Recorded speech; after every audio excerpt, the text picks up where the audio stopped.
नमस्कार साथियों, आप देख रहे हैं बिहार समाचार। आज की पहली खबर, पटना में 209 रुपए सस्ता हुआ 19 किलो का कॉमर्शियल सिलेंडर। पटना में 1 अगस्त 2026 से 19 किलो वाले कमर्शियल एलपीजी सिलेंडर की कीमत में 209 रुपए की कटौती की गई है, जिससे यह अब 3032 रुपए 50 पैसे में मिलेगा। हालांकि घरेलू रसोई गैस उपभोक्ताओं को कोई राहत नहीं मिली है।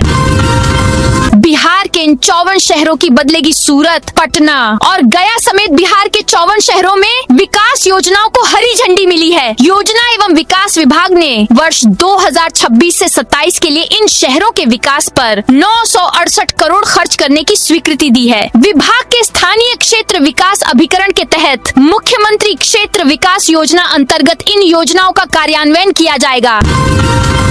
आज से तत्काल टिकट के लिए नया टोकन सिस्टम। 1 अगस्त से रेलवे पीआरएस रिजर्वेशन काउंटरों पर भीड़ कम करने के लिए टोकन बेस्ड सिस्टम लागू कर रहा है। काउंटरों से तत्काल टिकट लेने से पहले यात्रियों को टोकन लेना होगा। इस नई व्यवस्था से काउंटरों पर यात्रियों का वेटिंग टाइम कम होगा। नए रिवाइज्ड प्रोसेस के तहत यात्री काउंटर से अपना टोकन कलेक्ट कर सकते हैं। टोकन मिलने के बाद वे अपने दिए गए अलॉटेड समय पर आकर आसानी से अपनी बुकिंग पूरी कर सकते हैं।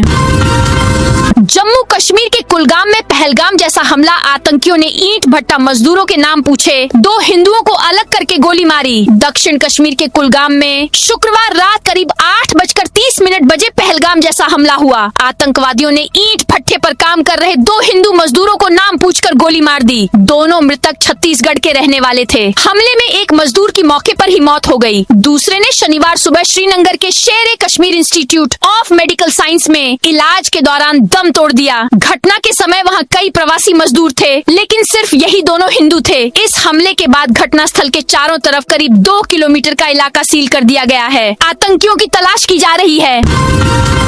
अब गाड़ी रोककर चालान नहीं काट सकेंगे ट्रैफिक सिपाही और हवलदार। सिर्फ दारोगा के पास अधिकार। यातायात पुलिस के सिपाही, हवलदार और जमादार न तो वाहन जांच के लिए गाड़ी रोकेंगे और न ही किसी तरह का ऑन स्पॉट चालान कर सकेंगे। उनका काम सिर्फ ट्रैफिक रेगुलेशन सुगम यातायात करना होगा। चालान से जुड़ी किसी भी तरह की कार्रवाई दारोगा, सब इंस्पेक्टर या उससे ऊपर के पदाधिकारी ही करेंगे। अगर ट्रैफिक पुलिस कर्मी इसका उल्लंघन करते पाए तो उनके विरुद्ध प्रशासनिक और कानूनी कार्रवाई की जाएगी। बिहार सरकार बैंकों से लेगी 21,000 करोड़ का लोन। बिहार की सम्राट चौधरी सरकार राज्य में इंफ्रास्ट्रक्चर का कायाकल्प करने के लिए बैंकों से 21,000 करोड़ रुपए का बड़ा कर्ज लेने जा रही है। इस लोन को लेकर नाबार्ड और अन्य बैंकों के साथ अंतिम दौर की बातचीत जारी है। यह राशि बिहार राज्य पथ विकास निगम और बिहार राज्य पुल निर्माण निगम के जरिए ली जाएगी, जिसे राज्य में बड़ी सड़कों और पुलों के निर्माण पर खर्च किया जाएगा। सीवान में जमीन खरीदने वालों के लिए बड़ा अपडेट। बिहार सरकार ने सरकारी और सार्वजनिक उपयोग की भूमि की अवैध खरीद बिक्री रोकने की दिशा में महत्वपूर्ण कदम उठाया है। राजस्व एवं भूमि सुधार विभाग ने खतियान के आधार पर चिन्हित गैर मजरूआ आम भूमि की खरीद बिक्री पर रोक लगाने की प्रक्रिया शुरू कर दी है। इसके लिए निबंधन विभाग को आवश्यक कार्रवाई करने का निर्देश जारी किया गया है। बीजेपी एमएलसी देवेश कुमार ने शुक्रवार को अपना इस्तीफा दे दिया। माना जा रहा है कि दीपक प्रकाश के मंत्री बने रहने के लिए पार्टी ने उनका इस्तीफा दिलवाया है। अब इस सीट पर चुनाव होगा, जिस पर दीपक प्रकाश कैंडिडेट होंगे। मुख्यमंत्री विद्यार्थी प्रोत्साहन योजना, अल्पसंख्यक छात्रों को मिलेंगे 15,000। अल्पसंख्यक कल्याण विभाग ने मुख्यमंत्री विद्यार्थी प्रोत्साहन योजना के तहत वर्ष 2026 के पात्र छात्र छात्राओं के लिए ऑनलाइन आवेदन आमंत्रित किया है। विभाग के अनुसार ई कल्याण पोर्टल को 31 जुलाई से आवेदन के लिए खोल दिया गया है। बिहार में हड़ताल पर 42,000 सफाई कर्मचारी। बिहार में नगर निकायों में काम करने वाले सफाई कर्मियों और ड्राइवर्स की हड़ताल का आज तीसरा दिन है। इस हड़ताल में करीब 42,000 सफाई कर्मचारी और ड्राइवर्स शामिल हैं। हड़ताल की वजह से गली मोहल्लों में कचरा पड़ा हुआ है। बदबू से लोगों का हाल बेहाल है। कचरा फैलने से संक्रामक बीमारियों का खतरा भी बढ़ गया है। जंतर मंतर पर पीएम मोदी को गाली देने वाली लड़की ने माफी मांग ली है। उसने वीडियो मैसेज में कहा, मैं सिर्फ 15 साल की हूँ, हूँ, ये मेरी पहली और आखिरी गलती थी। मैं बहकावे में आ गई थी। बिहार में मानसून एक्टिव है। इससे प्रदेश के अधिकतर जिलों में हल्की और तेज बारिश हो रही है। मौसम विज्ञान केंद्र ने आज यानी शनिवार को 16 जिलों में बारिश का येलो अलर्ट जारी किया है। इन जिलों में हल्की बारिश हो सकती है। इसके साथ ही 40 किलोमीटर प्रति घंटा की रफ्तार से हवा भी चल सकती है। इधर समस्तीपुर में आकाशीय बिजली की चपेट में आने से एक किसान की मौत हो गई। अब गूगल मैप की तरह डिजिटल होंगे बिहार के गांव। पंचायती राज विभाग के स्तर से डिजिटल इंडिया अभियान को गांव-गांव तक पहुंचाने की दिशा में एक बड़ा योगदान दे रहा है। ग्राम मानचित्र योजना के तहत गांवों का विस्तृत डिजिटल मानचित्र तैयार किया जाएगा, जिससे ग्रामीण क्षेत्रों में गूगल मैप से घर ढूंढने में होने वाली परेशानी खत्म होगी। बांकीपुर उपचुनाव का रिजल्ट आने से पहले कांग्रेस का तीखा हमला। बांकीपुर उपचुनाव के नतीजों से पहले महागठबंधन में खींचतान तेज हो गई है। कांग्रेस प्रवक्ता असित नाथ तिवारी ने तेजस्वी यादव पर भाजपा से अंदरूनी समझ और गठबंधन को कमजोर करने का आरोप लगाया है। बिहार में 6000 करोड़ का स्टील प्लांट। गया जिले में प्रस्तावित 6000 करोड़ रुपए के स्टील प्लांट को बिहार के औद्योगिक विकास के साथ साथ रोजगार सृजन की दिशा में भी एक बड़ी उपलब्धि माना जा रहा है। बिहार विधानसभा अध्यक्ष प्रेम कुमार ने कहा कि मुख्यमंत्री सम्राट चौधरी की मौजूदगी में उद्योग विभाग और महाशक्ति ग्रुप के बीच हुए एमओयू से राज्य में निवेश का नया अध्याय शुरू हुआ है। बिहार में स्वेच्छा से रक्तदान करने वालों को मिलेगा डिजिटल स्मार्ट कार्ड। बिहार में अपनी इच्छा से रक्तदान करने वाले लोगों के लिए स्मार्ट कार्ड आधारित डिजिटल ट्रैकिंग प्रणाली और अपडेट हो रही है। अब पहली बार रक्तदान करने पर रक्तदाता को स्मार्ट कार्ड सीधे उसके व्हाट्सएप पर उपलब्ध कराया जाएगा। उसके बाद प्रत्येक रक्तदान का डिजिटल रिकॉर्ड स्मार्ट कार्ड में अपडेट होता रहेगा। बिहार में शारदीय बीज के 162 नमूने निकले नकली। कृषि मंत्री विजय कुमार सिन्हा ने शुक्रवार को रसायन भवन पटना स्थित गुण नियंत्रण एवं बीज विश्लेषण प्रयोगशाला का औचक निरीक्षण किया। उन्होंने प्रयोगशालाओं की कार्य प्रणाली, उपलब्ध संसाधनों एवं विभिन्न नमूनों की जांच व्यवस्था की विस्तृत समीक्षा की है। समीक्षा में शारदीय मौसम हेतु 20,000 बीज नमूनों की जाँच का लक्ष्य निर्धारित है। मुंगेर के जुडिशियल मजिस्ट्रेट कार्यालय में शॉर्ट सर्किट से लगी भीषण आग। मुंगेर में जुडिशियल मजिस्ट्रेट किरण कुमारी के कार्यालय में शॉर्ट सर्किट से भीषण आग लग गई, जिससे कई महत्वपूर्ण फाइलें और कानूनी दस्तावेज जल कर राख हो गए। सुबह कोर्ट खुलने से पहले हुई इस घटना में कोई हताहत नहीं हुआ, लेकिन अदालत प्रशासन अब नुकसान का आकलन कर रहा है। भागलपुर के भोलानाथ फ्लाईओवर का निर्माण रेलवे की मंजूरी न मिलने से रुका हुआ है, जिससे पुल निर्माण निगम और रेलवे अधिकारियों के बीच तनाव बढ़ गया है। 4 महीने पहले भेजी गई गर्डर लॉन्चिंग की स्कीम को अब तक हरी झंडी नहीं मिली है, जबकि परियोजना की समय सीमा नजदीक है। टीम इंडिया के मुकेश और आकाशदीप बने बिहार पुलिस में डीएसपी। अंतर्राष्ट्रीय क्रिकेट खिलाड़ी मुकेश कुमार आकाशदीप के खेल कोटे से पुलिस उपाधीक्षक बनाए जाने को लेकर गृह विभाग की आरक्षी शाखा ने शुक्रवार को अधिसूचना जारी कर दी। बदमाशों के निशाने पर मंत्रियों के बेटे। समाज कल्याण मंत्री मदन साहनी के बेटे को मोबाइल पर जान से मारने की धमकी देने वाले आरोपित को पुलिस ने गिरफ्तार कर लिया है। गिरफ्तार आरोपित की पहचान मुजफ्फरपुर जिले के मोतीपुर निवासी कन्हैया साहनी के रूप में हुई है। पुलिस ने उसे मोतीपुर से गिरफ्तार किया है। इससे पहले पर्यटन मंत्री केदार गुप्ता के बेटे मुरारी के लॉरेंस बिश्नोई के नाम पर रंगदारी मांगते हुए धमकी दी गई थी। पुलिस ने उसे मुजफ्फरपुर के कांटी से गिरफ्तार कर लिया था। नालंदा में आषाढ़ी पूजा के बाद 2 गुटों में फायरिंग पथराव। नालंदा के मितमा गांव में शुक्रवार को जातीय संघर्ष का मामला सामने आया। बताया जा रहा है कि आषाढ़ी पूजा के बाद मांझी समाज और चंद्रवंशी समाज के लोग 2 दिन पहले के विवाद में उलझ गए। इस दौरान दोनों समाज के लोगों के बीच जमकर पत्थरबाजी की गई और गोलीबारी हुई।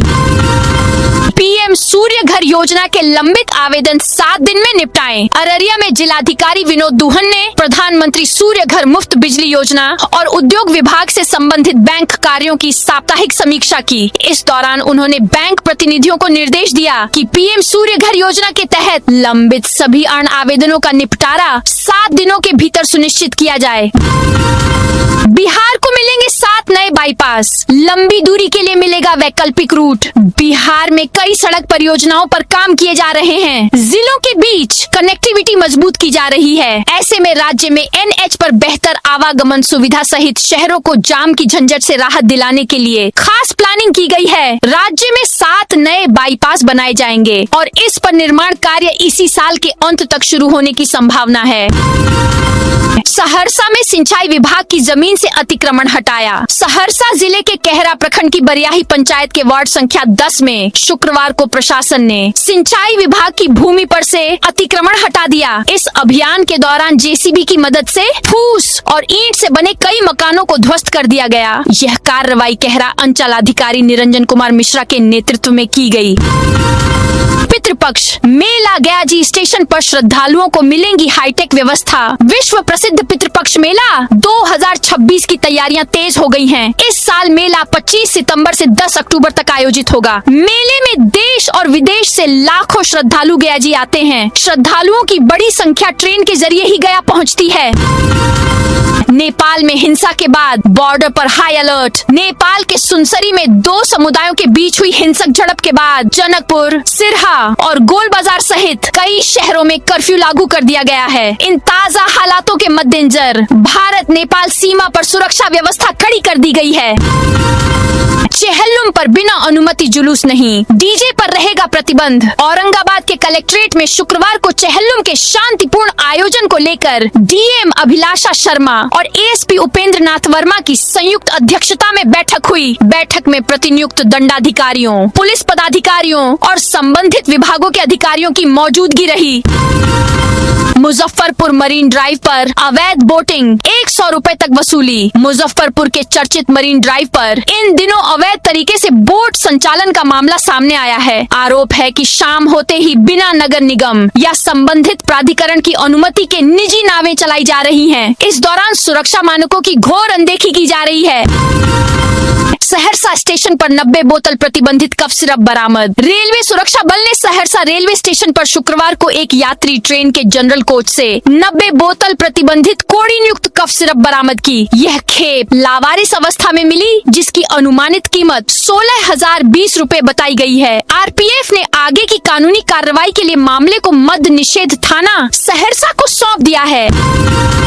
5 अगस्त तक उत्तर बिहार में भारी बारिश के आसार नहीं। मौसम में बदलाव के कारण बीच बीच में हल्की बूंदाबांदी होती रही है। उमस के बीच कड़ी धूप ने लोगों की परेशानी बढ़ा दी है। इससे बेचैनी बनी हुई है। लोगों को अगले कुछ दिनों तक भारी बारिश का इंतजार करना पड़ सकता है। राजेंद्र प्रसाद केंद्रीय कृषि विश्वविद्यालय पूसा के ग्रामीण कृषि मौसम सेवा केंद्र द्वारा जारी ताजा मौसम पूर्वानुमान के अनुसार 1 से 5 अगस्त के दौरान उत्तर बिहार के अधिकांश हिस्सों में भारी वर्षा की संभावना नहीं है।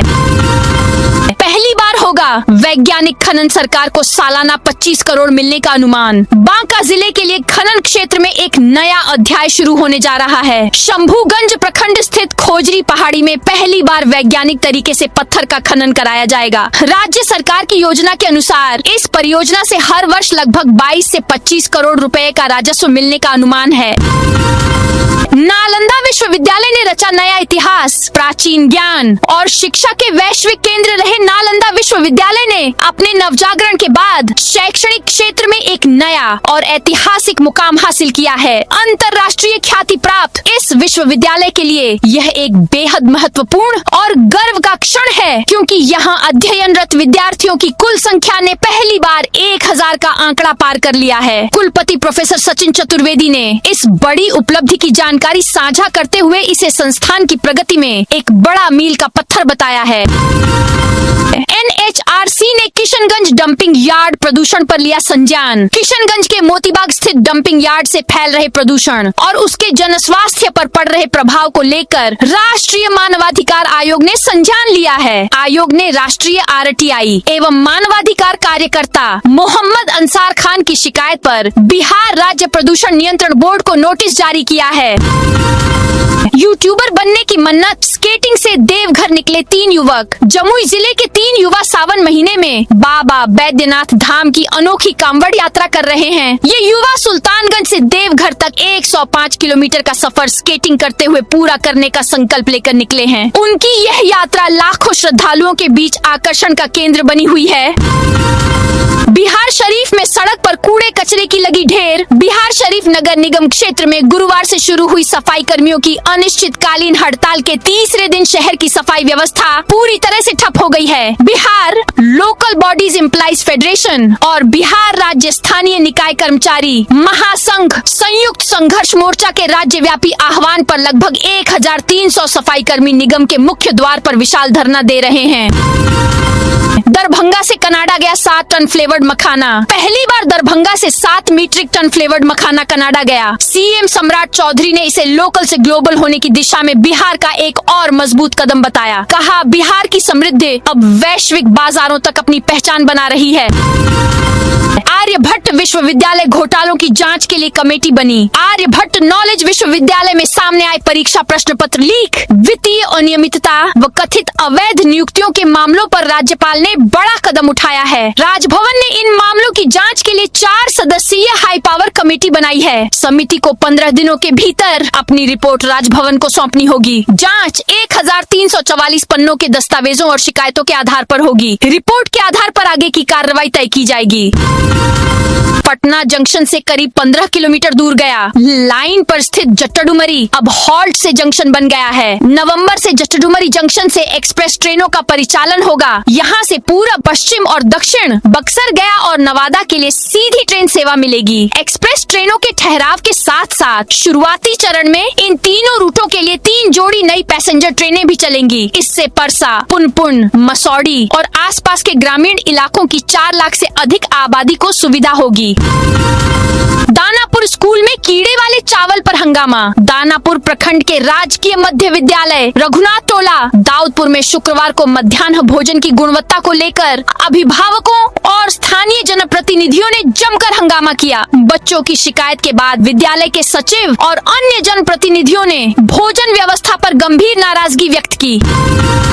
बिहार के आर्म्स ट्रेनिंग सेंटर एक्सपोज 22,000 में सर्टिफिकेट। आप टेंशन मत लीजिए, पैसे जमा कीजिए, फॉर्म भरिए, हम बिना कैंडिडेट के आए ही आर्म्स ट्रेनिंग सर्टिफिकेट दे देंगे। कैंडिडेट किसी भी राज्य का हो, कोई दिक्कत नहीं है, हम बिना गन चलाए उसे सर्टिफिकेट दे देंगे कि उसे ट्रेनिंग दी गई है। अगर आपके पास मेडिकल फिटनेस सर्टिफिकेट भी नहीं होगा तो वो भी हम यहीं से बनवा देंगे। अमेरिका इजराइल इस हफ्ते ईरान पर हमला कर सकते हैं। अमेरिका और इजराइल ईरान के ऊर्जा ढांचे पर बड़े हमले की तैयारी कर रहे हैं। CBS न्यूज की रिपोर्ट के मुताबिक इस हफ्ते बिजली संयंत्रों और तेल रिफाइनरियों को निशाना बनाया जा सकता है। इस सैन्य योजना पर शुक्रवार को कैंप डेविड में हुई ट्रंप की कैबिनेट बैठक में भी चर्चा हुई। बैठक के दौरान ट्रंप ने कहा, हम ईरान पर बहुत जोरदार हमला करेंगे। उन्होंने यह भी कहा कि अब उन्हें ईरान पर भरोसा नहीं रहा क्योंकि वे झूठ बोलते हैं, बातचीत की बात करते हैं लेकिन बार बार अपना वादा तोड़ देते हैं। स्पेन में जबरन घुसने की कोशिश के दौरान 34 अफ्रीकी प्रवासियों की मौत हो गई। न्यूज एजेंसी AP के मुताबिक घटना तब हुई जब गुरुवार सुबह 3000 प्रवासी एक साथ स्पेनिश शहर स्यूटा में घुसने की कोशिश कर रहे थे। सीमा पर पुलिस की घेराबंदी और सुरक्षा बाड़ के बीच संकरे रास्तों के कारण लोग एक दूसरे पर गिर पड़े। भीड़ में दबने, दम घुटने और समुद्र में डूबने के कारण यह हादसा हुआ। इस दौरान स्पेन और मोरक्को के 100 से ज्यादा सैनिक भी घायल हो गए। पीएम नरेंद्र मोदी शनिवार को आंध्र प्रदेश और कर्नाटक के दौरे पर हैं। पीएम मोदी सुबह 11 बजे दिल्ली से आंध्र प्रदेश के अमरावती पहुंचे। यहां उन्होंने भोगपुरम एयरपोर्ट पर फैसिलिटीज देखी। इसकी डिजाइन छुट्टिलू कॉटेज से प्रेरित है। इसके बाद रोड शो किया। वे थोड़ी देर में टर्मिनल भवन का उद्घाटन करेंगे। विजयनगरम जिले के भोगपुरम का अल्लूरी सीताराम राजू एयरपोर्ट करीब 5000 करोड़ रुपए की लागत से बना है। तो दोस्तों, यह थी आज बिहार की दिन भर की ताजा और बड़ी खबरें। अब कल मिलते हैं नई खबरों के साथ।